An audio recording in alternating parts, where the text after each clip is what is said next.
హరే కృష్ణ భక్తులందరికీ స్వాగతం. ఇవాళటి భగవద్గీత క్లాస్కి ప్రార్థనతో మొదలు పెడదాము. అందరూ కూడా ప్రార్థించండి నాతో పాటు. ఇంకా దయచేసి వీడియో ఆన్ చేసి క్లాస్ వినడానికి ప్రయత్నించండి ప్లీజ్.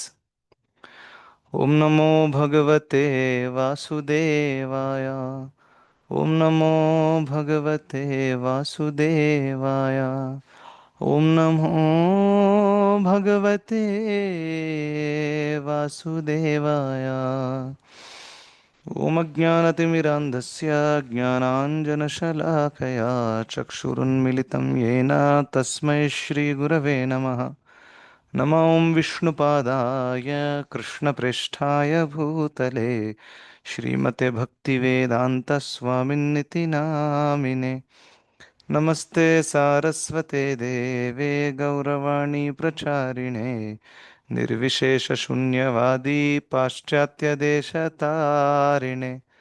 జయ శ్రీ కృష్ణ చైతన్య ప్రభు నిత్యానంద శ్రీ అద్వైత గదాధర శ్రీవాసాది గౌరభక్త వృంద.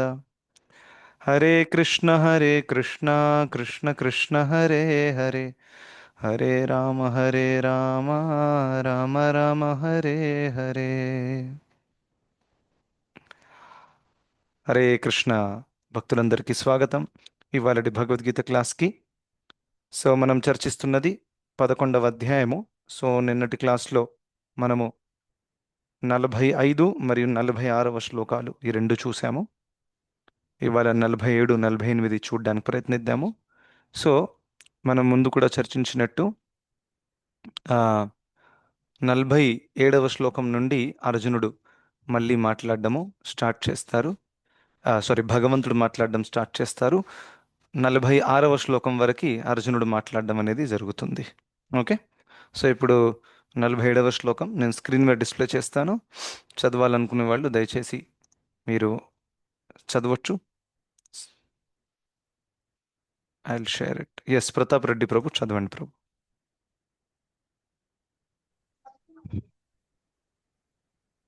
హరే కృష్ణ ప్రభుజీ హరే దండవత్ కృష్ణ, దండవత్ ప్రణాం. చదవండి. శ్రీ శ్రీ భగవానువాచ మయా ప్రసన్నేన తవార్జునేదం రూపం పరం దర్శితమాత్మయోగాత్ తేజోమయం విశ్వమనంతమాజ్యం జన్మే త్వదన్యేన న దృష్టపూర్వం. అనువాదం.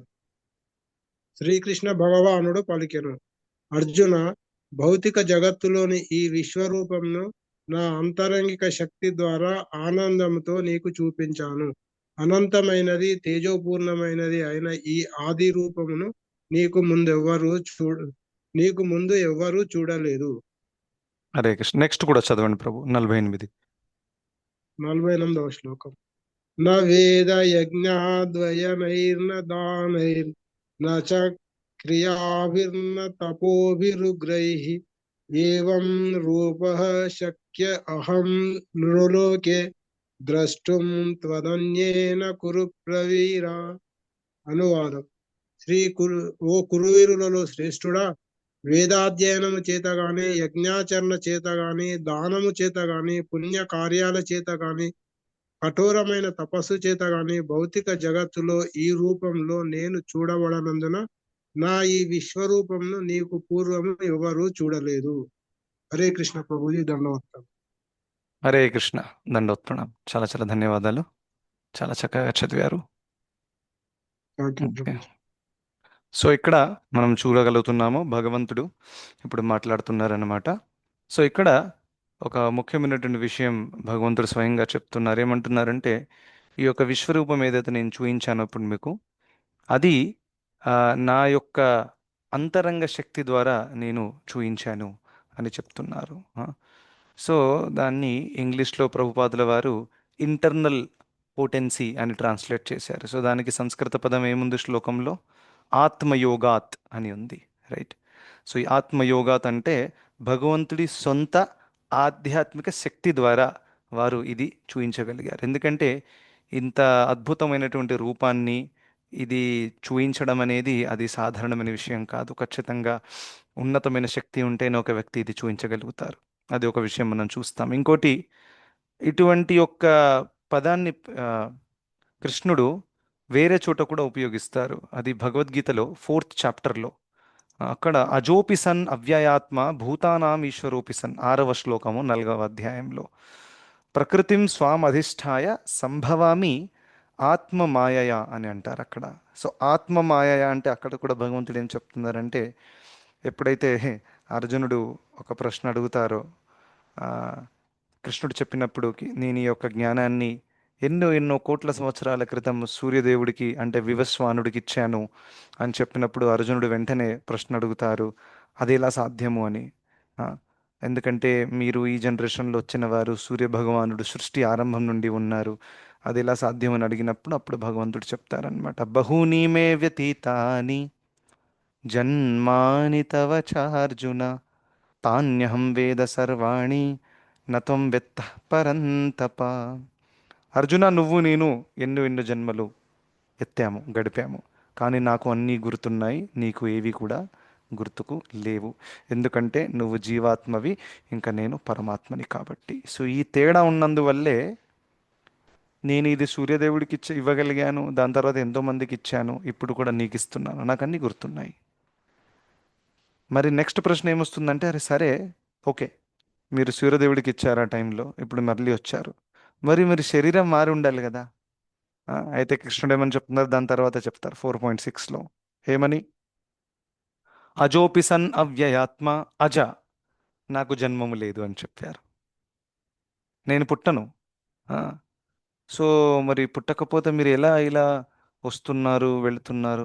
దాన్నే లీల అంటారు, దీన్ని నరలీల అని అంటారు. భగవంతుడు పుట్టే విధంగా వస్తారు. ఫర్ ఎగ్జాంపుల్ దేవికి గర్భంలో రావడము, ఒక శిశువులాగా ఉండడము, ఇంకా పెద్ద అవ్వడము. ఆ, భగవంతుడి శరీరం ఎప్పుడైనా పెద్ద అయ్యే అవకాశం ఉంటుందా చెప్పండి? అది ఆధ్యాత్మిక శరీరం. ఈ పెద్ద అవ్వడము, ఇంకా ముసలితనం రావడము, రోగాలు రావడము, ఇవన్నీ కూడా భౌతిక శరీరానికి కూడినటువంటి లక్షణాలన్నమాట. దీన్ని షడ్వికారాలు అని అంటారు. షడ్వికారాలు అంటే 6 ట్రాన్స్ఫర్మేషన్స్: పుట్టడం, కొంచెం పెరగడం, బై ప్రొడక్ట్స్ చేయడం, మళ్ళీ ఆఖరికి అలా అని లాస్ట్ ఏంటి, మట్టిలో కలిసిపోవడం. అవునా? సో ఇది 6 వికారాలు ఏవైతే ఉన్నాయో ఇవి ఒక భౌతిక శరీరానికి వర్తిస్తుంది, కానీ ఆధ్యాత్మిక శరీరానికి వర్తిల్లదు. సో భగవంతుడి శరీరం కంప్లీట్గా ఆధ్యాత్మికం కాబట్టి భగవంతుడు ఏమంటున్నారంటే, నేను నా అంతరంగ శక్తితో ఇక్కడికి వస్తాను భౌతిక జగత్తుకి, ఇంకా నా ఒరిజినల్ శరీరంలో నేను వస్తాను. అంటే ఏ శరీరం అయితే నేను ఆధ్యాత్మిక జగత్తులో ఉన్నప్పుడు ఉంటుందో అదే శరీరంలో వస్తాను, నాకు శరీరాలు మార్చే అవసరము ఉండదు అని చాలా చాలా క్లియర్గా చెప్పారు. ఇప్పుడు అర్జునుడు జీవాత్మ. సో ఫర్ ఎగ్జాంపుల్ అర్జునుడు ఎన్నో ఎన్నో సంవత్సరాల క్రితం ఆ, కృష్ణుడితో సహా ఆయన లీలలో పాల్గొన్నాడు, రైట్? ఎందుకంటే అర్జునుడు ఆ, ఏమంటారు, నిత్య పార్షదుడు. నిత్య పార్షదుడు అని అంటే భగవంతుడు ఈ విధంగా అవతరించి అనేక లీలలు చేసినప్పుడు అర్జునుడు కూడా తనతో పాటు ఖచ్చితంగా ఉంటాడు, రైట్? సో అలా అని ఎన్నో జన్మలలో కృష్ణుడితో సహా వచ్చి ఉండుంటారు అర్జునుడు, కానీ ఆయన గుర్తు లేదు, ఎందుకంటే జీవాత్మ కాబట్టి. ఎస్ సార్, ఎందుకంటే అర్జునుడి శరీరం మారుతుంది, రైట్? సో ఆ విధంగా భగవంతుడు సంభవామి ఆత్మ మాయయ అని చెప్పారు. సో ఆత్మ మాయయ అంటే ఏంటి? తన సొంత అంతరంగ ఆధ్యాత్మిక శక్తి ద్వారా వారు అవతరిస్తారు. ఈ పాయింట్ కూడా చాలా ఇంపార్టెంట్, ఎందుకంటే ఈ భౌతిక జగత్తులో ఎవరైనా వచ్చారు అని అంటే వారు జనరల్గా బహిరంగ శక్తి ప్రభావం వల్ల వస్తారు. అవునా? మనం అందరం ఎలా పుట్టాము? కర్మ ఫలితాల వల్ల పుట్టాము, అవునా కాదా? కర్మ ఫలితాలు ఉన్నాయి కాబట్టి మరొక జన్మ ఎత్తాల్సి వస్తుంది ఆ ఫలితాలను అనుభవించడానికి. మంచి ఫలితాలే ఉండొచ్చు, చెడు చెడు ఫలితాలే ఉండొచ్చు. సో మరి మనల్ని ఖచ్చితంగా మనకు ఎటువంటి చాయిస్ దొరకలేదు, అవునా? For example in the sense that ఎటువంటి జన్మ కావాలి, ఏ కుటుంబంలో పుట్టాలి, ఏ ప్రదేశంలో పుట్టాలి, ఆ, మగవాడిగా పుట్టాలనా, ఆడామెలాగా పుట్టాలనా, ధనవంతుడిలాగా పుట్టాలనా, అటువంటి చాయిస్ మనకు రాలేదు. ఎందుకంటే ఇది మన వశంలో ఉండదన్నమాట. ఒకసారి మనం పూర్వంలో చేసినటువంటి కర్మ ఫలితాలు ఏవైతే ఉన్నాయో అప్రారబ్ధములో, సంచిత కర్మలో జమ అయి ఉంటాయి కదా, దాన్ని బట్టి మన జన్మ నిర్ణయింపబడుతుంది. నిర్ణయింపబడినప్పుడు అది ప్రారబ్ధంగా మారిపోతుంది. మారిన తర్వాత ఒక వ్యక్తి జన్మం ఎత్తుతాడనమాట. సో జనరల్గా ఈ లోకంలో ఒక శక్తి అందరినీ కంట్రోల్ చేస్తుంది. అవునా? ఎవరెక్కడ పుడతారు, ఎటువంటి జన్మం ఎత్తుతారు, ఆ, ఆ, ఆడ శరీరమా, మగ శరీరమా, ఇంకా ఆ, జీవన ఆయువు ఎంత ఉంటుంది, అది కూడా నిర్ణయింపబడుతుంది మన విధిలో రాసినట్టుగా. ఆ జీవన ఆయువులో ఉన్న రోజులు కూడా ఆరోగ్యంగా ఉంటామా, అనారోగ్యాలు వస్తాయా, లేకపోతే ధనవంతుడిగా ఉంటామా, ఇవన్నీ కూడా దాదాపు డిసైడ్ అయ్యి ఉంటాయి. ఇప్పుడు ఏదో నేనేదో పిచ్చి పనులు చేసి ఆరోగ్యం పాడు చేసుకునేది నా కర్మలో రాసింది, అది కరెక్ట్ కాదు. రైట్. సో ఎందుకంటే మనకి విధిలో రాసున్న దానితో సహా మనకి స్వేచ్ఛ కూడా ఉంటుంది. ఈ విషయం మనం మర్చిపోకూడదు. ఇప్పుడు నాకు ఫర్ ఎగ్జాంపుల్ నాకు మంచి ఆరోగ్యవంతమైనటువంటి శరీరం ఉందనుకోండి నా కర్మలో, కానీ నేను వెళ్ళి తాగుబోతుగా మారి నా ఆరోగ్యాన్ని పాడు చేసుకుంటే అది కర్మలో రాయలేదు. ఎందుకంటే కొత్త కర్మ చేసి దాని ఫలితాన్ని ఈ జన్మలోనే అనుభవించాను నేను. కొత్త కర్మ అంటే ఏంటి? ఆ, మద్యపానం చేయడం ఫర్ ఎగ్జాంపుల్. మద్యపానం చేయడం కానివ్వండి, ఇవన్నీ కూడా మన కర్మలో రాసి ఉండవు. మద్యపానం చేయగలిగే సామర్థ్యము కర్మలో రాసి ఉంటుంది. ఆర్థిక సామర్థ్యం ఫర్ ఎగ్జాంపుల్. ఒక మంచి ధనవంతుడి కుటుంబంలో పుట్టాను, సో అక్కడ చాలా ధనం ఉంది. ఒక మంచి సాఫ్ట్వేర్ ఇంజనీర్గా పనిచేస్తున్నాను అనుకోండి, సో ఆయనకు కూడా ధనం ఉంటుంది. సో ఆ ధనాన్ని చాలామంది సాఫ్ట్వేర్ ఇంజనీర్స్ తాగుళ్ళలో, పబ్లలో, డ్యాన్స్లలో అక్కడిక్కడ పెడుతూ ఉంటారు. మాకు తెలుసు కదా, మేము అదే బ్యాచ్ అనమాట. రైట్. సో అలా చేసినందువల్ల ఏమైంది? కొత్త కర్మ సృష్టించారు. ఆ కొత్త కర్మ వల్ల దాని ఫలితం వస్తుంది. కానీ కొన్ని కొన్ని కర్మల ఫలితాలు ఇమీడియట్గా వస్తాయి, కొన్ని డిలేడ్గా వస్తాయి. సో ఈ మద్యపానం ద్వారా వచ్చేటటువంటి ఫలితం ఏదైతే ఉందో అది చాలా చాలా జనరల్గా ఇదే జన్మలో వచ్చేస్తుంది. And therefore then one develops liver problem, kidney problem, అవన్నీ కూడా కాంప్లికేషన్స్ వచ్చి ఆ, చాలా చాలా దుఃఖకరంగా జీవితం మారిపోతుంది. తన ఆయువు అంతే ఉంటుంది, ఆయువు మారదు. కానీ ఆ ఉన్న ఆయువులో దుఃఖాన్ని పెంచుకున్నారు. ఇప్పుడు ఫర్ ఎగ్జాంపుల్ నాకు 70 ఏళ్ళు రాసింది అనుకోండి. ఆ 70 ఏళ్ళు నేను మంచిగా ఆరోగ్యకరంగా ఉంటానని రాసింది. కానీ మధ్యలో నేను ఈ చెడు అలవాట్లు నేర్చుకొని నా ఆరోగ్యం పాడు చేసుకున్నాను అనుకోండి. అప్పుడు 70 ఏళ్ళు బ్రతుకుతాను నేను ఖచ్చితంగా. కానీ 70 ఏళ్ళు నరకం అనుభవిస్తాను. అవునా కదా? ఎందుకంటే ఆరోగ్యం బాగా లేనప్పుడు అనుక్షణం ఒక ఆందోళన, ఎటు ఎటువంటి ఏ కార్యం చేయడంలో మనసు ఒప్పుకోకపోవడం, ఇవన్నీ కూడా అవుతాయన్నమాట. ఒక మెంటల్గా కూడా ఒక వ్యక్తి డిస్టర్బ్ అవుతాడు. అవునా? ఆరోగ్యం బాగా లేనప్పుడు.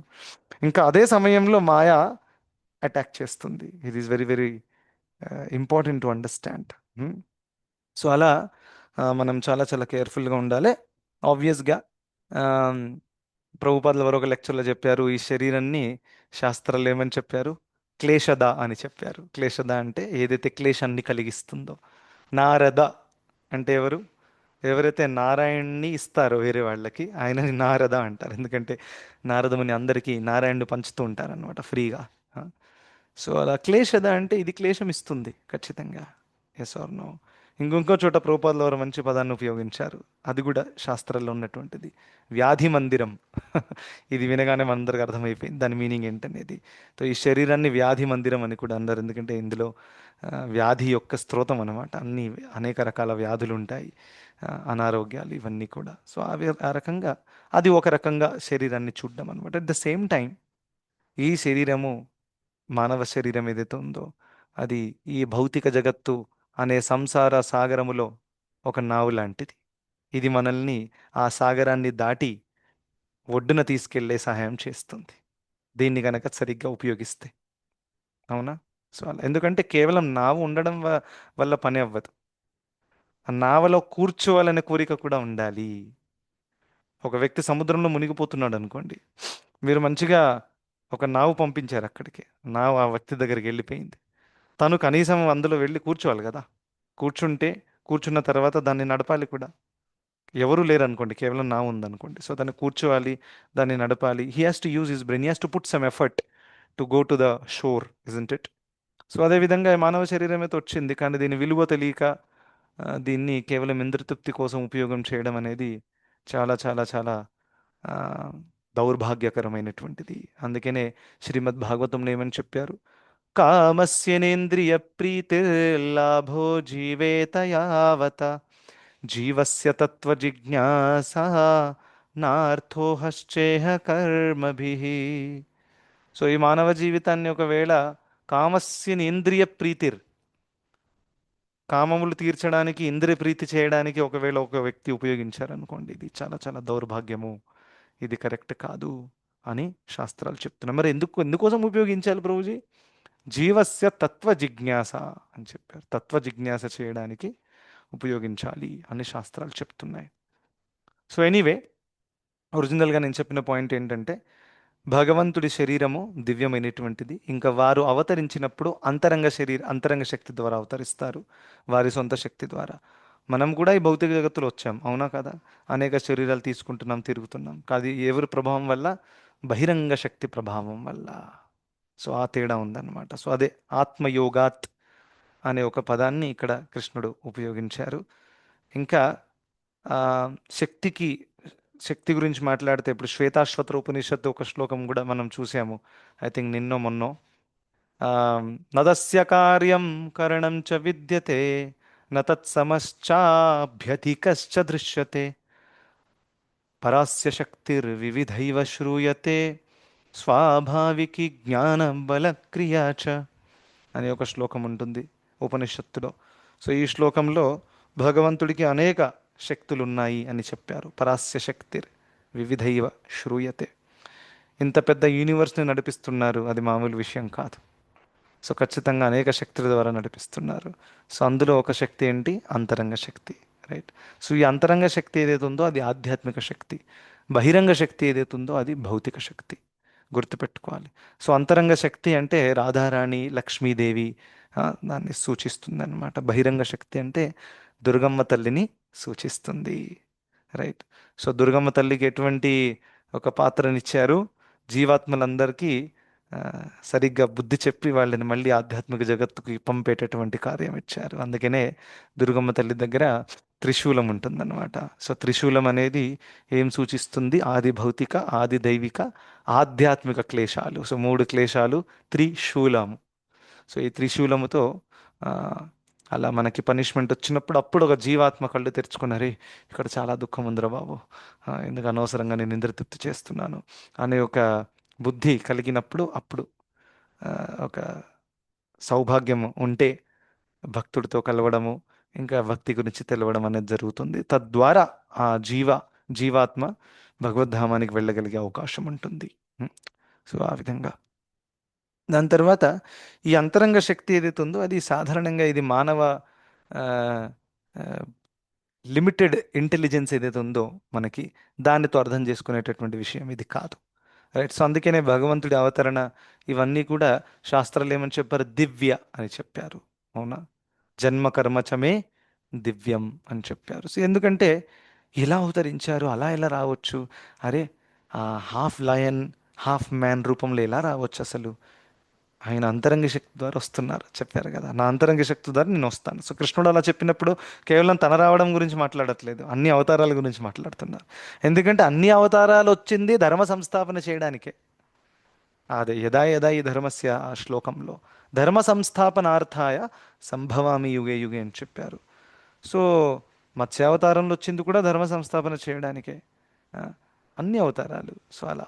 సో కానీ ఇలా అవతారం మార్చడము, ఇంకా ఆ అవతారంలో వచ్చి ఒక పర్టికులర్ రకమైనటువంటి ఒక పని చేయడము, ఆ, ఇదంతా కూడా ఆ, మానవ ఆ, మానవులకు ఉండేటటువంటి చాలా పరిమితమైనటువంటి బుద్ధికి అర్థమయ్యే విషయము కాదు. ఈ యొక్క విషయం కూడా గుర్తుపెట్టుకోవాలి, రైట్? సో అందుకనే భగవంతుడిని తెలుసుకోవాలంటే భగవంతుడి యొక్క అనేకమైనటువంటి అవతారాలు, అవతరణల గురించి తెలుసుకోవాలి అని అంటే అది కేవలం మన ఇంటెలిజెన్స్ ద్వారా, శాస్త్రాధ్యయన ద్వారా తెలుసుకోరాదు. భక్త్యా మాం అభిజానాతి, కేవలం భక్తి ద్వారానే తెలుసుకోవచ్చు అని భగవంతుడు చెప్పారు భగవద్గీతలో కూడా. ఇంకా మనము చూస్తాము శాస్త్రాల్లో ఉండేటటువంటి జ్ఞానము, ఇంకా భౌతిక జగత్తులో ఉండేటటువంటి సైంటిఫిక్ జ్ఞానము, ఈ రెండింటికి ఒక ముఖ్యమైనటువంటి ఒక తేడా ఉంది. సైంటిస్టులు కనిపెట్టేటటువంటి జ్ఞానము భౌతిక జ్ఞానము, శాస్త్రాల్లో ఉండేటటువంటి జ్ఞానము. సో ఎవరైనా చెప్తారా ఒక తేడా? అనేక తేడాలు ఉన్నాయి రెండింటికి. ఒక తేడా ఎవరైనా చెప్తారా అన్మ్యూట్ చేసి, దానికి దీనికి ఏం తేడా ఉంది అనేది?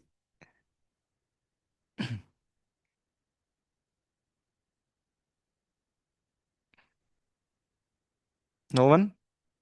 క్వశ్చన్ అర్థం కాలేదా? I don't know. ఇంకోసారి రిపీట్ చేయండి ప్రభు క్వశ్చన్ కొంచెం. So will try. ఈ లోకంలో ఉండే సైంటిస్టులు ఎవరైతే ఉన్నారో who are considered to be very intellectual, right?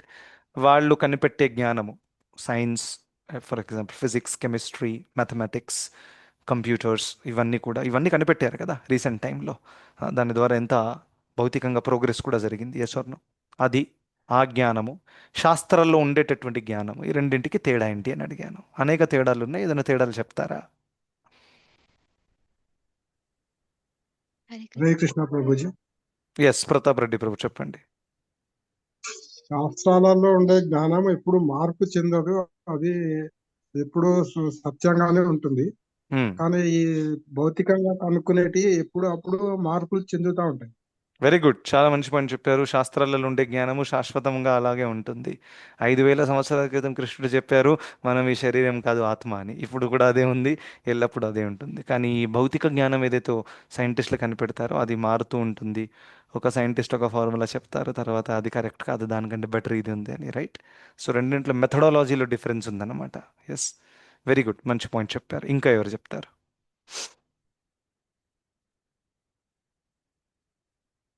చాలా ఉన్నాయి తేడాలు, చెప్పండి మైథిలి హరే మాతాజీ. కృష్ణ ప్రభుజీ, దండవత్తులు. దండవత్ ప్రణామం. ప్రభుజీ, ఇప్పుడు సైంటిస్టులు ఇవి కనిపెట్టే వాటిల్లో కూడా చాలా లోపాలు, డిఫెక్ట్స్ కూడా ఉంటాయి. శాస్త్రాలకు సంబంధించిన వాటిలో ఎటువంటి లోపాలు ఉండే ఛాన్స్ లేదు, ఎందుకంటే అవి భగవంతుడి నుంచే వచ్చాయి కాబట్టి. వెరీ గుడ్, ఇది ఒక మంచి పాయింట్. సైంటిఫిక్ జ్ఞానము ఎంత గొప్పదైనప్పటికీ అందులో లోపాలు ఉంటాయి. ఇంకా అది చెప్పాల్సిన అవసరమే లేదు, మీద అందరికి తెలుసు. For example recent air India crash కూడా చూడండి. ఎస్, ఒక టెక్నికల్ ప్రాబ్లం వల్ల, నాట్ జస్ట్ దిస్, ఎన్నో మషిన్స్ ఫెయిల్ అయ్యాయి. సో కొన్ని మషిన్స్ ఫెయిల్ అవ్వడం ఓకే, కానీ ఒకసారి 260 మంది చనిపోయారంటే ఒక సైంటిఫిక్ టెక్నాలజీ ఫెయిలియర్ వల్ల ఇంత పెద్ద ప్రాణహాని జరిగింది, అవునా కదా? సో ఈ తప్పులు సైంటిఫిక్ ఫీల్డ్లో డెఫినెట్గా జరుగుతూ ఉంటాయి. ఇంకా ఆ తప్పుల ఫలితం కూడా ఎప్పుడెప్పుడు ప్రాణహాని దాకా కూడా వెళ్తుంది, రైట్? కానీ ఆధ్యాత్మిక ఆ, పరిధిలో మీరు చూస్తే ఆ ఆ నాలెడ్జ్ 100% పర్ఫెక్ట్, అందులో తప్పులు ఉండవు. ఎందుకంటే అపౌరుషేయ, అది సాధారణమైన పురుషుడు రాసినటువంటిది కాదు. ఆ, ఆ, వేదో నారాయణ సాక్షాత్ అని భాగవతంలో చెప్పారు. అజామిళుడి కథలో మనం చూసాం, అవునా? సో వేదాలు సాక్షాత్తు నారాయణ నుండి ఉద్భవించాయి. సో ఆ విధంగా వేదాలు perfect. Okay, good, thank you. Yes, Sharada Mataji. Namaste Prabhuji. Hare Krishna. అ- శాస్త్రాలంతా ఆ ఋషుల పరమార్థము తెలుసుకుని రాసినవి ప్రభుజీ. ఆ శాస్త్రవేత్తలు రాసేదంతా పదార్థవాదంగా ఉంటుంది, పదార్థవాదంగా పరిశోధన చేసి రాసినవి ప్రభుజీ. ఒకటి పరమార్థం, ఇంకొకటి పదార్థం. Okay, fine. సో ఆధ్యాత్మిక జ్ఞానము పరమార్థం గురించి చెప్తుంది. సో నాట్ జస్ట్ ఈ లోకం గురించి, కానీ ఆ, ఈ జీవితపు ఉద్దేశం ఏంటి, మానవుడు ఏం చేయాలి, అటువంటి విషయాల గురించి శాస్త్రాల్లో ఉన్నాయి, పరమార్థము. ఇంకా సైన్స్ ఏమో పదార్థం గురించి చెప్తుంది రైట్? దాని అర్థం ఏంటంటే ఈ లోకంలో ఉన్నప్పుడు ఎలా ఉండాలి, దీన్ని ఎలా ఉపయోగించాలి, ఎలా ఎంజాయ్ చేయాలి, అలా. ఎస్, మంచి పాయింట్. పరమార్థం, పదార్థం, గుడ్. ఇంకెవరైనా చెప్తారా?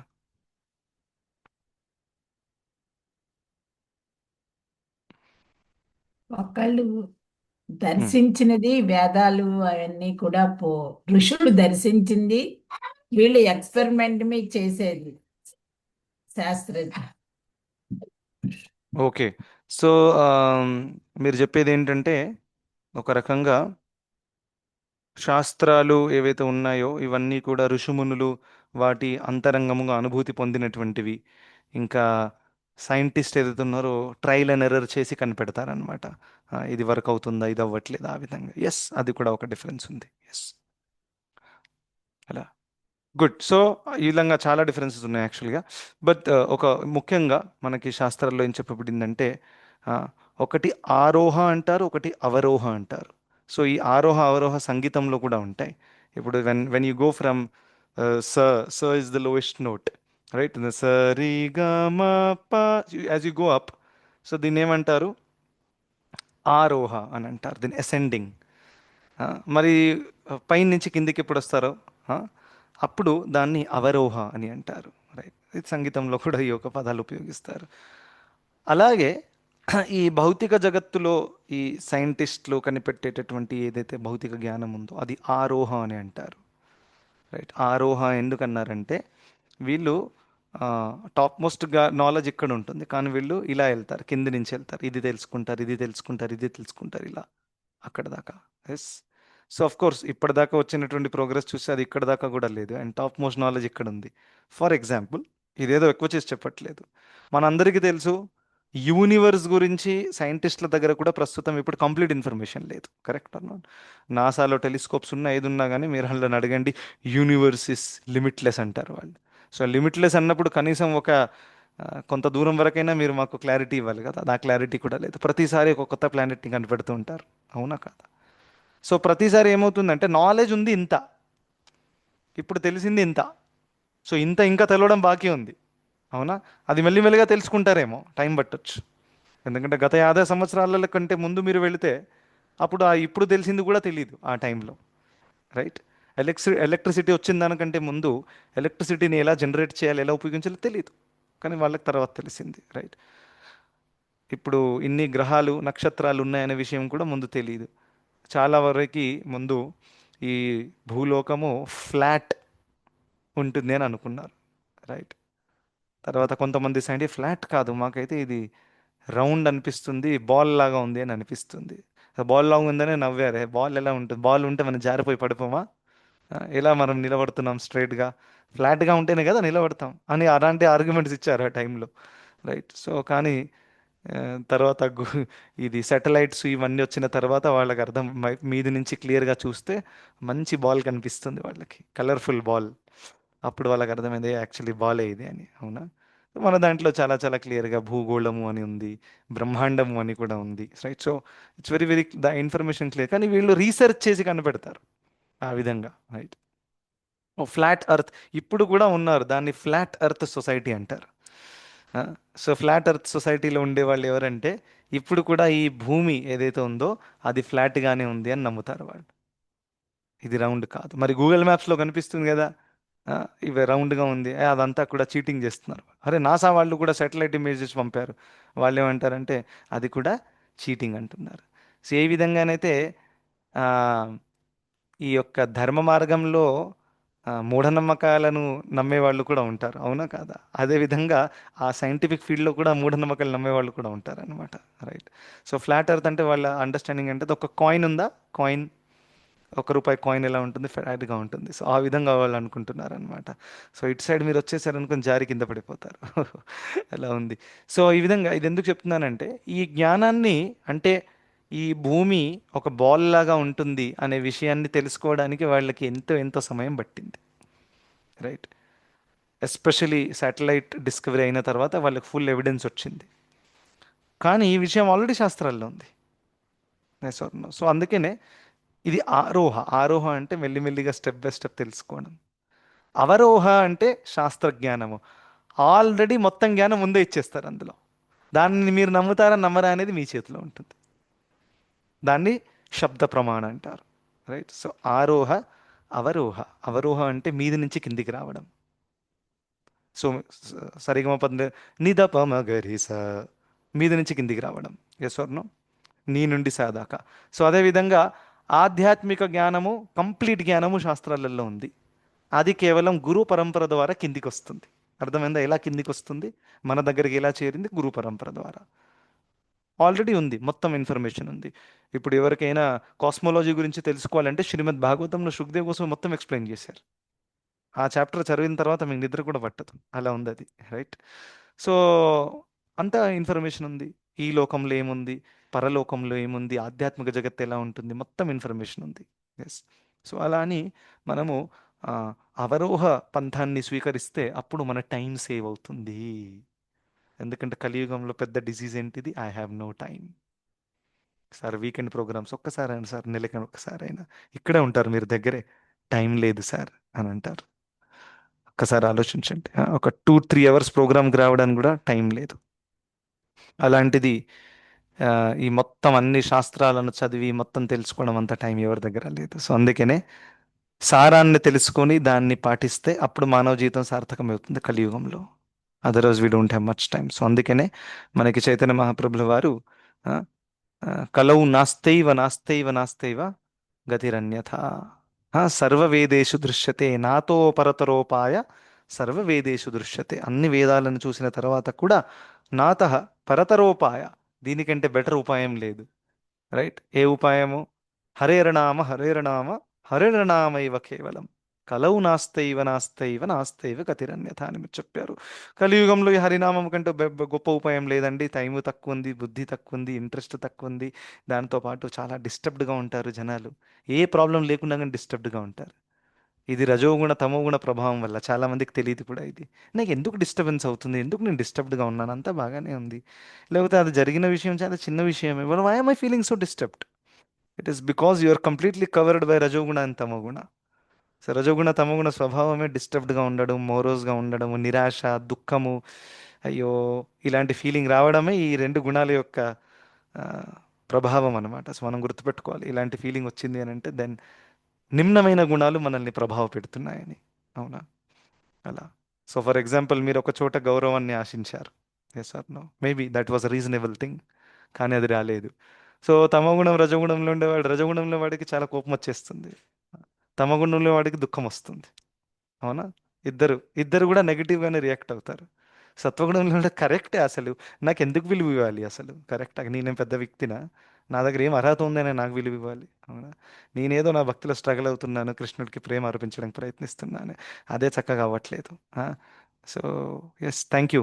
ఈ విధంగా నేను ఎంత నిమ్నమైన వాడినది నీ ద్వారా నాకు తెలిసింది. Thank you so much. This సత్వగుణ, సత్వ, శుద్ధ సత్వ. రైట్? సో అలా ఈ గుణాల ప్రభావంలో ఉన్నారు. ఇప్పుడు రాబోతుంది 14th చాప్టర్లో మనం చర్చిస్తాం చాలా డీటెయిల్గా. చాలా మంచి చాప్టర్. ఓకే. సో ఎనీవే, ఏ గుణాలైనా ఏదైనా కానీ we should always try to take shelter of Krishna.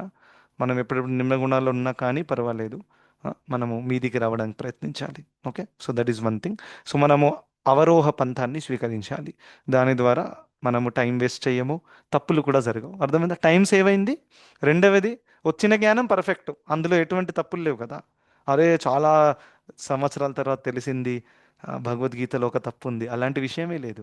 అలాంటిది ఉంటే గొప్ప గొప్ప ఆచార్యులు దాన్ని ఎప్పుడు కూడా స్వీకరించేవారు కాదు. Yes or no? సో ఆ విధంగా పర్ఫెక్ట్ నాలెడ్జ్ మన దగ్గరే ఉంది భగవద్గీత రూపంలో. దాన్ని మనం చదివి పాటిస్తే మన జీవితం సక్సెస్ఫుల్ అవుతుంది. ఇంకా ఎవరైనా అనుకుంటున్నారు అనుకుంటే, సరే వీళ్ళు అలాగే అంటారు, నా లెక్క ప్రకారం నేను చేస్తానండి, ఆ, అలాంటిది ఎక్స్పెరిమెంట్స్ చేయాలనుకుంటే అది individual choice. But later on we will regret, అని అప్పటిదాకా సమయం చేయి జారిపోతుంది. So therefore we should never doubt what is there in the scriptures. Yes or no? Accept it, you will realise the truth. చాలా చాలా simple. అలా. So ఇది ఇంకా దాని తర్వాత శ్లోకంలో ప్రభుపాదుల వారు ఒక మంచి పాయింట్ ఎక్స్ప్లెయిన్ చేశారు. ఎక్కడైతే కృష్ణుడు చెప్పారు, ఈ యొక్క రూపాన్ని వేరే వాళ్ళు ఎప్పుడు కూడా చూడలేదు, నీకు నేను చూపిస్తున్నాను చూడు అని చెప్పారు. సో అక్కడ ప్రభుపాదుల వారు దివ్య దృష్టి అనే దాని గురించి కొంచెం వర్ణించారు. అదొక్కటి చెప్తాను. సో దివ్య దృష్టి అర్జునుడికి ఇవ్వడం అనేది జరిగింది. అట్ ద సేమ్ టైం ప్రభుపాదుల వారు ఏం చెప్పారంటే, అక్కడ యుద్ధ భూమిలో అనేక సైనికులు వేరే వాళ్ళు ఎవరైతే ఉన్నారో, ఎవరికైతే ఆ అర్హత ఉండిందో వాళ్ళు కూడా చూడగలిగారు. దేవతలు కూడా కొంతమంది వాళ్ళు చూడగలిగారు అనమాట.